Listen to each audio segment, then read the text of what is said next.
least count of the chain, that's called a pacing, PACING, chain surveying, all these things. This is the, so I think you got a good view of a chain or a tape. We got it from the internet actually. So this is your tape, this is your chain.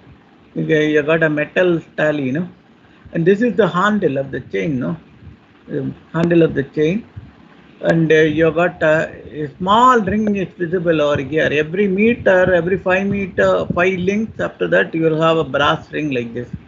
So this is the chain, a metric chain. It is available in 20 meter and 30 meter, but it has been put as 5 and 10 meter. I doubt it. So the other part of it, engineer chain, survey chain, conduct chain, and all, now it has become obsolete. No, we are not using it. So this is the, I told you, that's a metal tally, like tape, metallic tape, steel tape. This is what is called a metallic tape. This is the arrows. So it's a peg actually. Suppose you want to drive something or mark it on the ground, we make it as a wood actually, but nowadays we don't use it.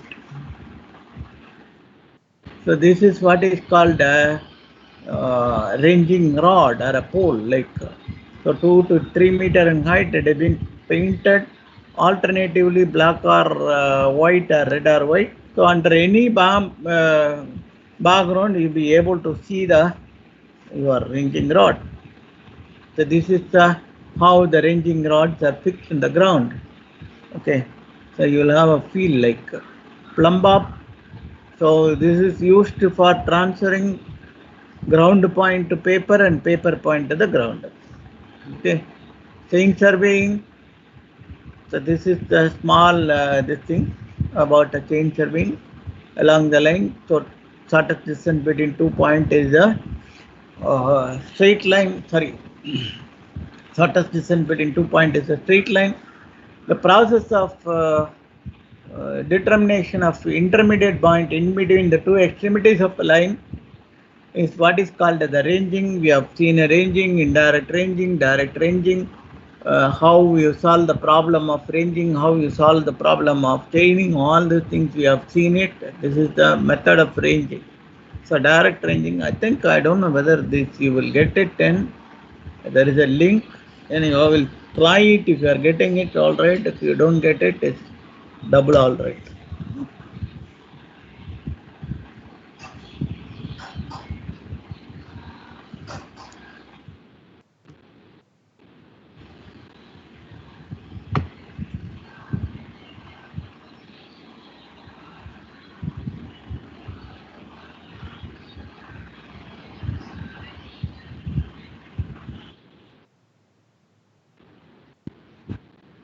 You are able to see this by YouTube. Yes, Hello? sir. Yes.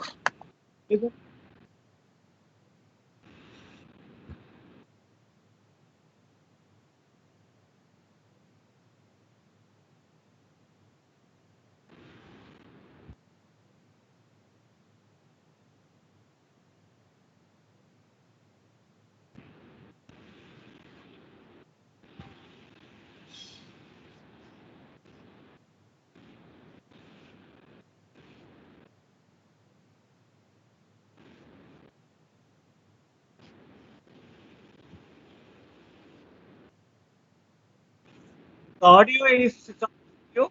You are able to receive the audio.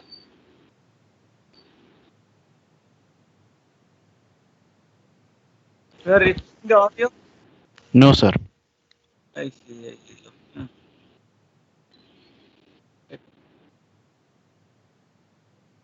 But anyhow, you just look at how they range it. They are ranging a line in between A and B. So they are fixing a point C.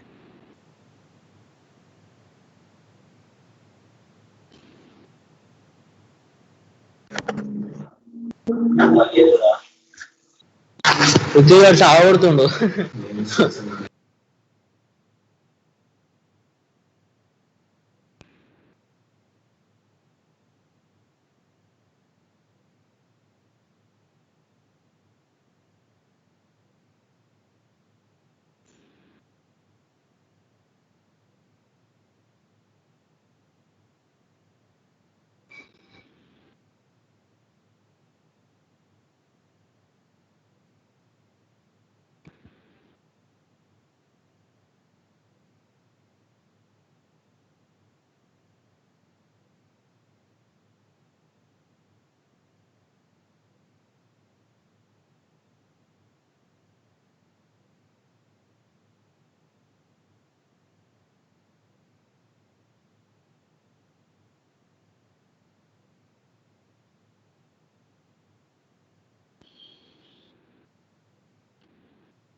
What is this?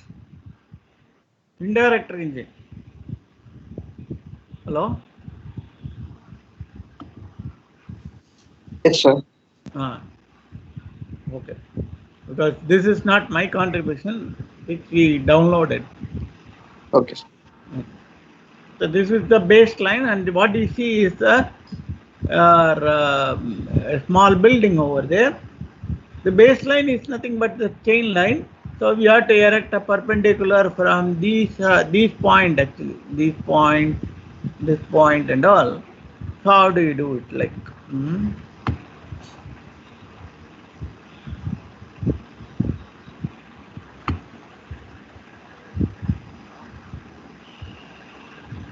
this is without audio. It's self-explanatory. Listen to it. We set a triangular, equilateral triangle, and then try to find out the.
In the figure, it appears like a rectangle, but it cannot be.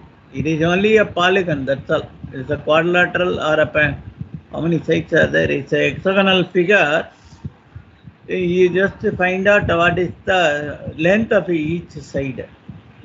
Okay. The angles are not 90 degree, and this angle is not also 90 degree. But the angle is not also 90 degree.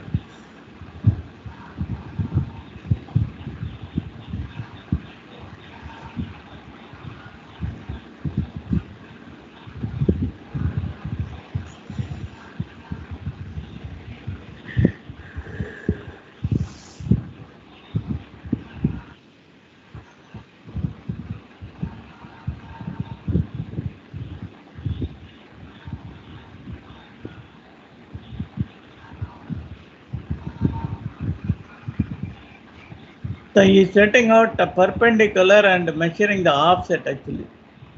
So that in the process you will be finding out what is it. So the chain line is making out a perpendicular offset of the point. Is similar. Okay. So you have to track it. Once you start joining the point, you will get the plan view of, as you look from a top, the plan view of the building. So this is what is called the chain traverse. There are two types of traverse. One is a closed traverse and the other is a open traverse. So here you start at a point A, you go to point B, go to point C, go to point D, come to point E, and finish at point A. This is what is called a closed traverse. You end up in the same point where you started. But sometimes what happens, you don't end up in the same point. It goes to different, endlessly it goes, it's called a open traverse. So that's the difference.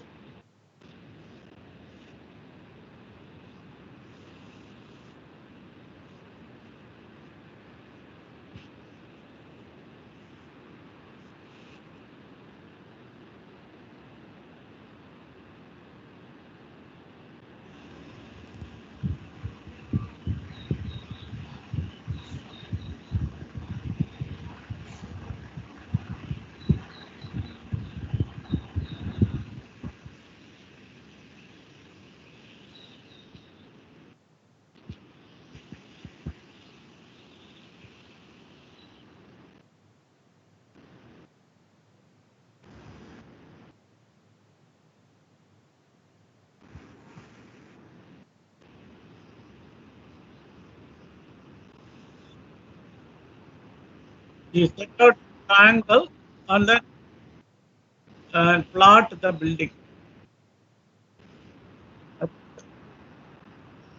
The caption down below, is it visible to you? Sure.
Yeah.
So how you start your field work? These are all some guidelines. Like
so now we start a new chapter.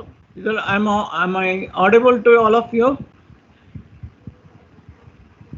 Yes, sir. No? Yes. Yeah. Is the figure visible? The screen is visible to you? Yes, sir. It's visible, sir. Oh. Yes, sir.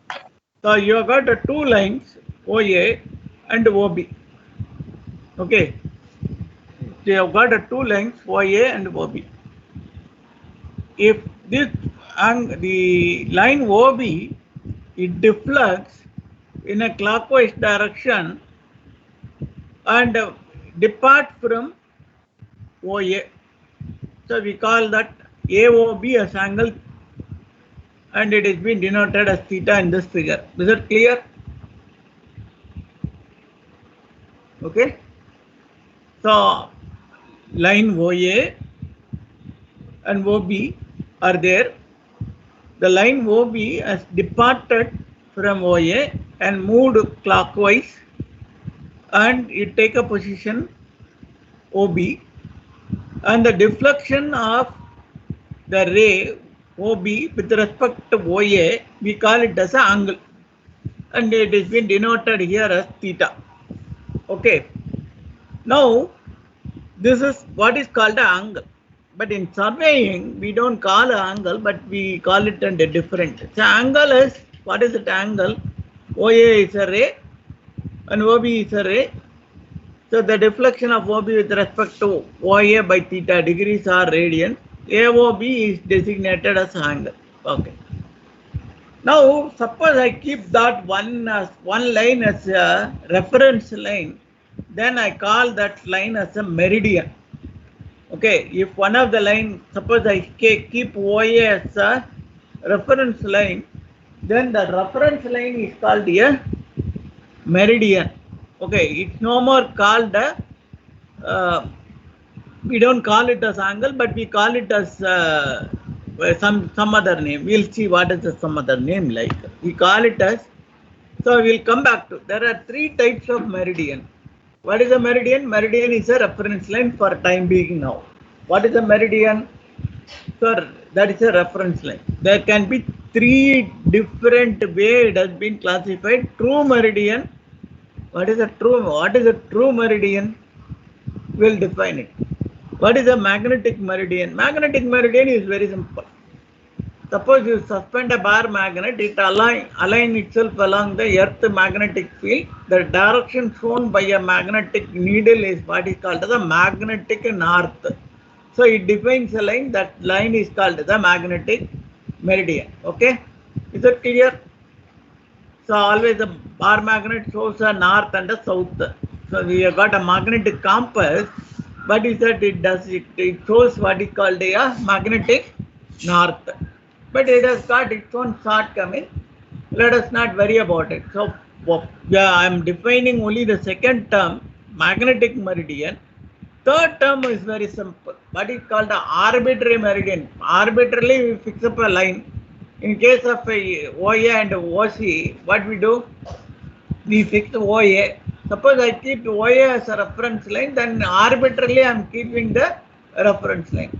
But these true meridian and a magnetic meridian, they have got what is called it's almost a constant, except the magnetic meridian. If the magnetic needle is deflected, suppose some cable running or some magnetic attraction is there, then in that case something may happen. The magnetic needle get attracted, you will not get a correct value in the field. But the true meridian is what is called a virtual thing which will not change over a period of time. Now I will define what is called a true meridian. So in a three-dimensional geometry, we say that the intersection of a two plane is a what? Intersection of two planes is a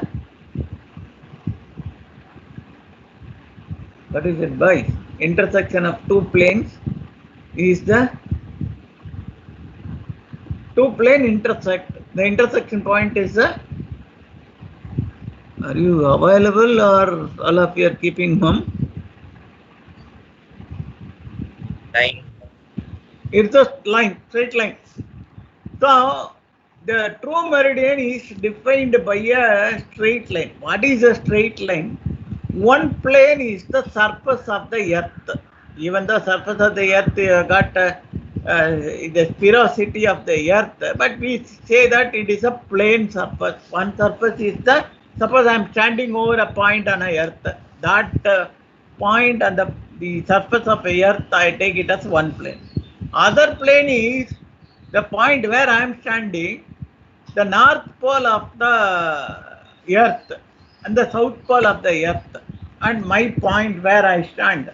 Suppose there is a plane passing through the north pole, the plane passing through the south pole, and the point under reference. So one plane which passes through the north pole, south pole, and the point under reference, and the intersection of that particular plane with that of the surface of the earth, it defines a straight line. That straight line is called the true meridian. Okay, it's called a true meridian. Do you get the definition? So if I stand on a place or I have a point, the plane passing through the north pole, the south pole, and the point under reference, and the intersection of these planes with that of the surface of the earth, it defines a straight line. That straight line is called the true meridian of the place. Do you understand that? Right. How do I see a north pole and a south pole? I cannot see the north pole and the south pole. Right. So we have to take an astronomical observation. The closest star to earth is what? Alpha Centauri. No, it is a sun. Sun. Okay. So the movement of the sun, what we do is, so early morning the sun rises in the east, no, but it is not a true east, right? So we have got what is that we learned is that trigonometry, but the something called a spherical trigonometry. Okay. So we do astronomical observation. The sun rises up. So we used to have a theodolite and then mass the sun. So we have got three different this thing. One is a co-latitude, co-altitude, and co-declination. Declination of this thing, it is the astronomical calculation what we are supposed to make, and then fix up what is called your true meridian of the place. There are calculations available by which you can calculate the real, what is the time rather, and then correct your watch also. So in those days, when I was a student like you, we used to have what is called astronomical observation early in the morning, and the sun rises around about 6:30, 7 o'clock. We used to observe the movement of the sun, and then we have got what is called a nautical almanac actually. So this almanac gives you, depending upon the latitude of a place, what is their correction? It's called a declination correction. So there are three angles. One is a co-declination, co-latitude, and co-altitude. You have to make a sun observation within 2 minutes. Very difficult actually those days, but you have been trained to do that. But nowadays there are no people available to do such astronomical observation and correct your what is called your true meridian of a place. Okay. So what is a true meridian for you is a plane passing through the North Pole, South Pole and a point under reference. Intersection of that plane, it defines a line. That straight line is what is called the true meridian passing through the point actually. Alright? Fine.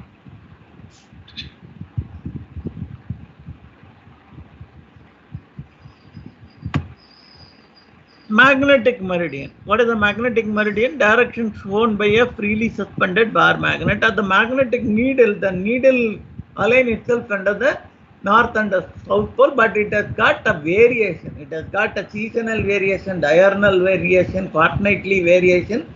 Magnetic north is not that constant, whereas true north is true meridian is a constant. So you got two concepts. One is a true north, the other is a magnetic north. The true north never vary actually. So this true north is what is called the azimuth. A-Z-I-M-U-T-H. I repeat it, azimuth. A-Z-I-M-U-T-H. Okay. The line arbitrarily chosen as a meridian. Okay, arbitrarily it is chosen as a meridian. Now you have got a concept of angle. Now we don't call it as an angle. The deflection of a ray with respect to one other one, we call it as angle. But we keep one line as a reference line. That reference line is we call it as a meridian. So deflection of a particular line with reference to a meridian, we call it as bearing. B-E-A-R-I-N-G. Not the metal bearing. What is that? We use a moving part in a machine, not that. So this is what is called a bearing. So you should remember the word B-E-A-R-I-N-G. What is a bearing? Bearing is the deflection of a line with reference to a meridian is called a bearing. So there are three types of bearing actually. One is a true bearing of a line, and the other is a magnetic bearing. Third one is what is called the arbitrary bearing. So you have got a meridian, a true meridian, a magnetic meridian, and an arbitrary meridian. So bearing, you have got a true bearing, a magnetic bearing, and an arbitrary bearing. Is that clear to you, all of you? Is it clear? Otherwise, I'll refresh back actually. Yes, sir. Yes. Yes, sir. Okay, fine. So you don't call it as a angle, we call it as a bearing. Okay, right. Now you see a circle, the line, the center of this line we call the which has been marked as N, and you got a E, S and W is nothing but north, east, south and west. Always you take it from this is the magnetic, this is the true north. The vertical line is the true north. We take it any angle, the deflection of any line with reference to that. The magnetic north, the angular difference between a magnetic north and a true north, because it has got a variation. It may vary, it may move towards the east or it may move towards the west depending upon it. This is what is called the angle. It is what is called this is what is called alpha 1 and alpha 2 are called a magnetic declination. So magnetic declination. So you should know what is the angle. Once you know that, you can find out what is the true bearing of a line. True bearing of a line, it has been established only by astronomical calculation. Nowadays, we have got what is called a gyroscope. Have you heard of this word gyroscope? Gyrometer. So it measures the acceleration due to gravity. Ah. Ah. Gyroscope is an equipment. Rotation.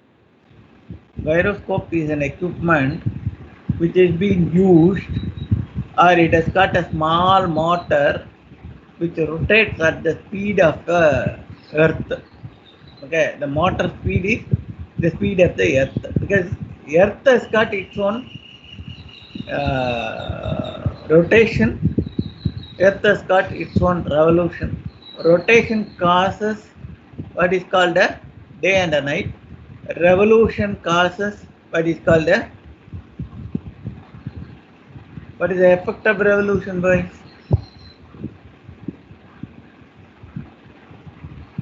Effect of revolution around the sun is, because of it, seasons are created. The earth has got a season. Very close to, so now we are in September 4th. And 23rd of September we have what is called a equinox.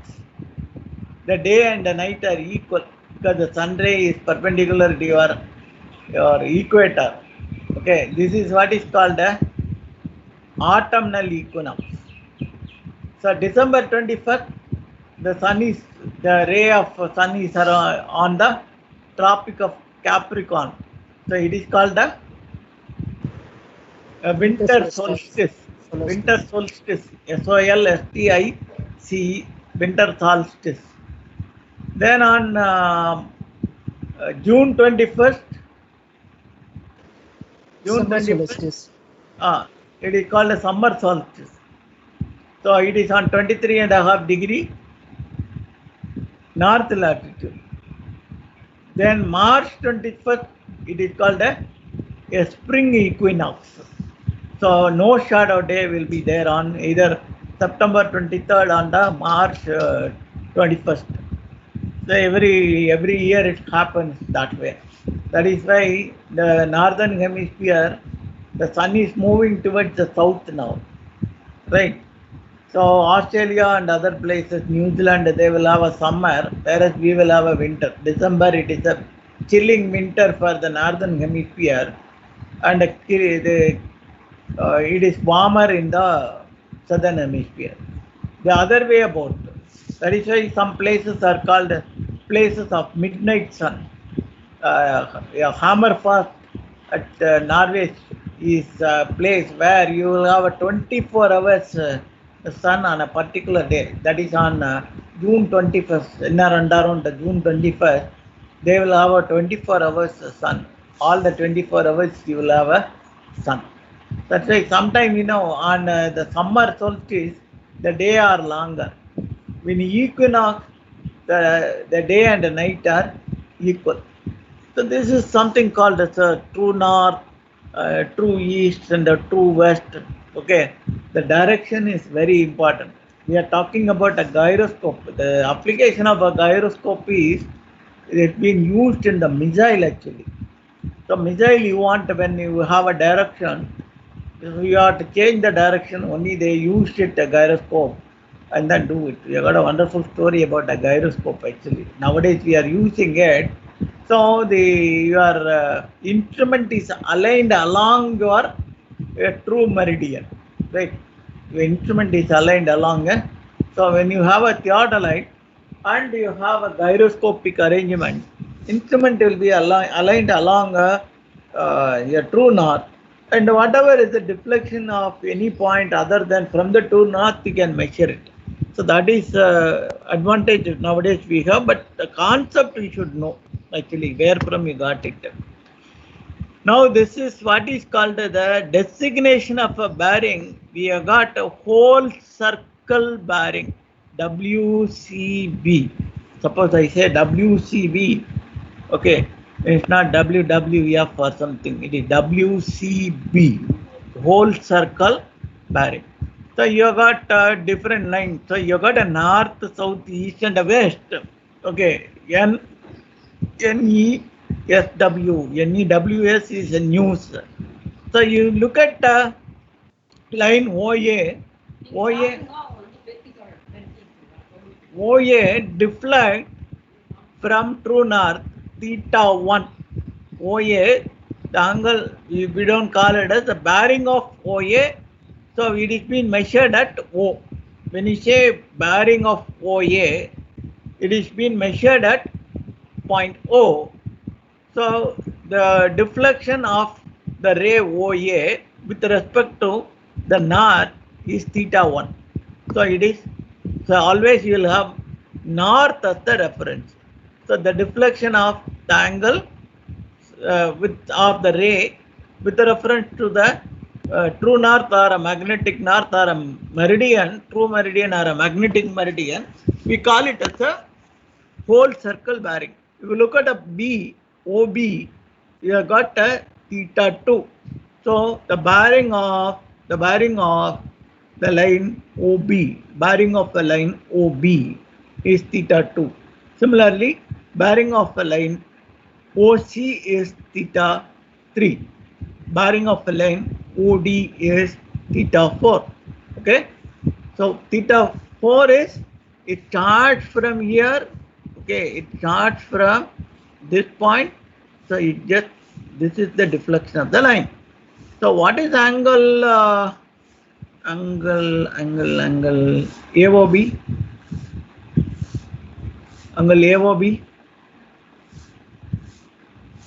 Theta 2 minus theta 1. Yes, that's all. Included angle is theta 2 minus theta 1. Similarly, angle BOC is theta 3 minus theta 2. Is it okay? Angle COD is theta 4 minus theta 3. So we measure the included angle that way only. You understand? So when I refer when I make a measurement from the true meridian, true north, this is what is called the whole circle bearing. Now we have got, so this is whole circle bearing. Bearing of OA is theta 1, bearing of OB is theta 2, bearing of OC is theta 3, and bearing of OD is theta 4. Now we have got a concept called reduced bearing. Reduced bearing, in addition to the north, we will represent to which quadrant this line lies. For example, if you take OA, it lies in the first quadrant. We always refer the first north and the south. The proximity to east and west we designate. So if we take OA, OA is, bearing of OA is north theta east. North theta east. So when I say northeast, it is in the first quadrant. So we refer north and then we refer the east, the proximity to east or west. So the point A is, where proximate point of the A is within the first quadrant, it lies in the northeast quadrant. That's why we got north theta E. What is the whole circle bearing of that? Whole circle bearing of OA is theta only. Isn't it? Whole circle bearing of OA is theta. Now look at the point, the ray OB. The bearing of OB will be measured from this. Suppose I say that the bearing of OB is alpha. The bearing of OB is alpha. But I always refer to the coordinate system south and approximate to the east. So 180 minus alpha is theta 1 here. So bearing of OB is south theta 1 east. South theta 1 east. So we measure this. This system of measurement is called the reduced bearing. Similarly, if you look at the bearing of OC, it is south theta 3 west. South theta 3 west. So it lies on the southwest quadrant, and it is measured. The reference line is the south actually. Okay, so south theta 3 west is the bearing of a line OC. All right. Otherwise, suppose if you have what is the whole circle bearing of OC? Whole circle So bearing one- of one- 180 plus theta 3. 180 plus theta 3. 180 plus theta 3. Do you understand that? So here you got what is called a OD. OD, it lie in the northwest quadrant. Theta 4 is the deflection of OD with respect to the north. So bearing of OD is north theta 4 W. What is the whole circle bearing? 360 minus theta 4. 360 minus theta 4. They get that. So the designation of the bearing is the whole circle bearing or the all the reduced bearing. So we just make it whole circle bearing or a reduced bearing that way only. Do you understand that?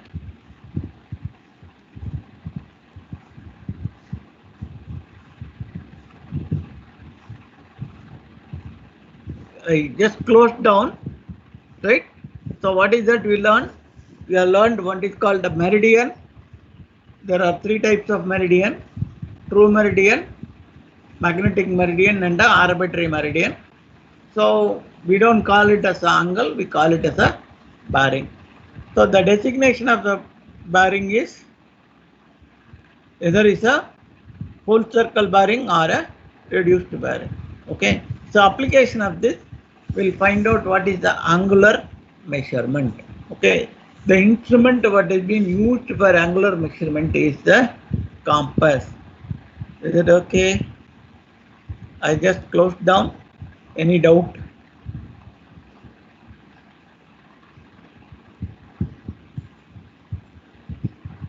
No doubt?